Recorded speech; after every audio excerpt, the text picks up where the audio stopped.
YouTube, what's going on?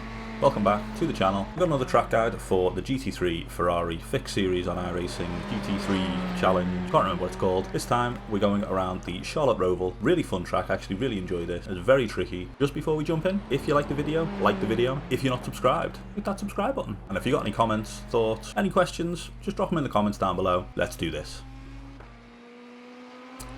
Subscribe to me. So just before we start, I thought I'd run through the setup on the car. As you can see, it's completely stock, identical to the baseline. I'm always asked whether I change the brake pressures. As you can see, absolutely stock. Lap set on lap 21 was that, done in an open practice session on iRacing. And look at that, top of the timesheets. Yeah baby.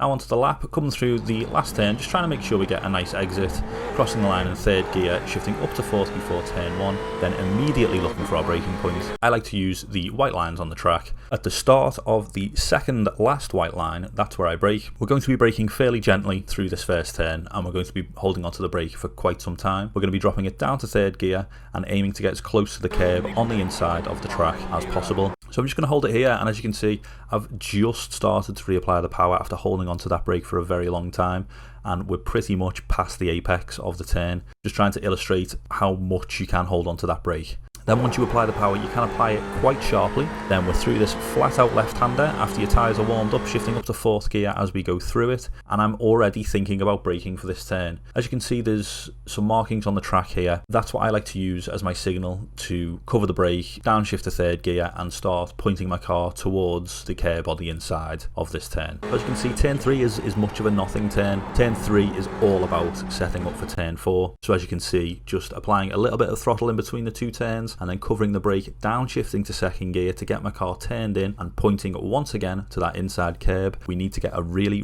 nice exit here. Then as soon as you are on the curb on the inside, apply the power very aggressively using all of the track on exit. Then we're immediately into turn number 5 and 6. So heading into turn 5, I like to use the paint on the outside of the track as my signal to turn in. Make sure my car straddles this white square of paint and get the car pointing towards the curb on the inside of the track. Once I've gone over the paint, I begin to lift off the throttle as it helps my car to turn in a little bit better and begins the deceleration process a bit earlier. Then once I'm on the curb on the inside, I begin to brake very gently as I'm going at quite high speed and I am asking the car to turn quite a lot, so it is trail braking here. Our goal is to go on the paint on the outside, just touch that with our outside wheels, and then swing all the way back in and get as close to the wall as we possibly can. And then as soon as we get close to the wall, we get back on the power. This time we get back on the power quite smoothly. The back end can get quite loose here, especially since though we're about to go over a crest, lifting up to third gear on the crest and then hugging the curb on the inside. When you do touch the curb, you're going to want to lift and maybe even cover the brake, because we've got another technical section coming up, and it's all about getting as close to the walls as you possibly can without hitting them, and it's not as easy as it sounds. So I'm just going to let this section play through, and then if we look at the throttle trace, you can see that I'm blipping the throttle, I'm dabbing the brake to get the car to turn in more. It's all about finding the balance. Unfortunately, I don't have any sort of markings or indicators. You've just got to do this by feel, but by this point on the track, you want to be as close to the wall on the left without hitting it, and you need to be going full power because you've got a very long straight coming up, and if you're not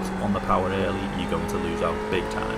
Having a lovely little time, little relax on the oval here, up to 5th gear, and we're looking to spot our braking point for the chicane. Good old faithful stars and stripes is what I like to use. When the paint on the wall here changes from the stripes to the stars, that's when we brake, and we're going to be braking hard all the way down to second gear. And in normal iRacing fashion, the closer we get to the turn, the more we turn the wheel, the more we lift off the brake, begin that trail braking.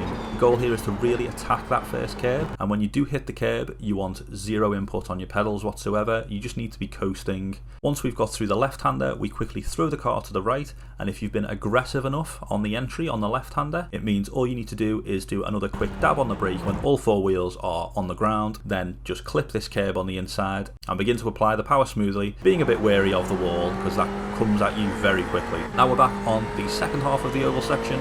Once again, it's all about keeping the car nice and tight, following that painted line.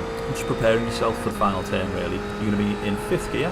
As for a braking point, the best advice I've got is as you come off the oval, your car will bounce a little bit. As you can see, there's a little line there where the banked section ends. You wait until your car is fully past that and then you brake. Once again, braking hard down to 2nd gear. I'm also going to point out these markings here. It's a very useful marking to use as a turning point. This is when you're going to start bleeding off the brakes and really turning in to the final chicane here. Just like the previous chicane, you're going to really attack these curbs, and when you do hit the curbs, you're going to want to come off the brakes, off the throttle as much as you can. The only difference between the chicane and the previous one is in between the 2 turns, you're going to blip the throttle on this one, and then we flip the car left and we really attack this 2nd curb. I like to lift off the throttle and shift up to 3rd gear to give the car a bit more stabilisation, and then we begin to apply the power again. Try and hold on if the back end kicks out, and we cross the line with a 1:16.204. Thanks very much for watching. Here comes the uninterrupted lap. See you guys in a bit.